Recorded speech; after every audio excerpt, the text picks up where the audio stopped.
শাহরাস্তিতে সেনাবাহিনী কর্তৃক বর্ণাঢ্যদের মাঝে গৃহ নির্মাণ সামগ্রী, নগদ অর্থ এবং ত্রাণ বিতরণ। শাহরাস্তির প্রতিনিধি মোহাম্মদ জামাল হোসেনের পাঠানো তথ্য ভিডিও চিত্রে দেখুন বিস্তারিত। চলমান বন্যা পরবর্তী পুনর্বাসন কর্মসূচির অধীনে চাঁদপুর জেলার শাহরাস্তি উপজেলায় 13 নভেম্বর বুধবার বিকেলে চাঁদপুর আর্মি ক্যাম্প কর্তৃক কয়েকটি বন্যা দুর্গত অসহায় পরিবারের মাঝে কিছু সংখ্যক ঢেউটিন ও প্রতিটি পরিবারকে নগদ অর্থ এবং ত্রাণ বিতরণ করা হয়। উক্ত গৃহ নির্মাণ সামগ্রী ও নগদ অর্থ এবং ত্রাণ বিতরণ কার্যক্রমের প্রধান অতিথি হিসেবে উপস্থিত ছিলেন lieutenant colonel Mohammad Moazzem Hossain, PSC, অধিনায়ক 21 বীর।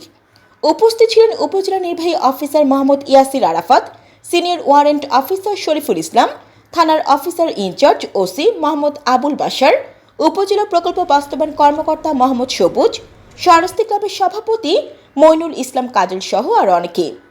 শাহরাস্তি ও আশেপাশের এলাকায় বন্যা পরিস্থিতির অবনতির কারণে এই এলাকায় জানমাল, বাড়িঘর এবং গবাদি পশু পালনে বেশ ক্ষয়ক্ষতি পরিলক্ষিত হয়। বিগত 24 আগস্ট থেকে চাঁদপুর আর্মি ক্যাম্প হতে এ সকল এলাকায় বিপুল পরিমাণে ত্রাণ বিতরণ অভিযান পরিচালনা করে আসছে। চাঁদপুর আর্মি ক্যাম্প কর্তৃক বন্যা দুর্গতদের মাঝে এই গৃহ নির্মাণ সামগ্রী ও নগদ অর্থ এবং ত্রাণ বিতরণ কার্যক্রম অন্যান্য উপজেলাতেও চলমান থাকবে।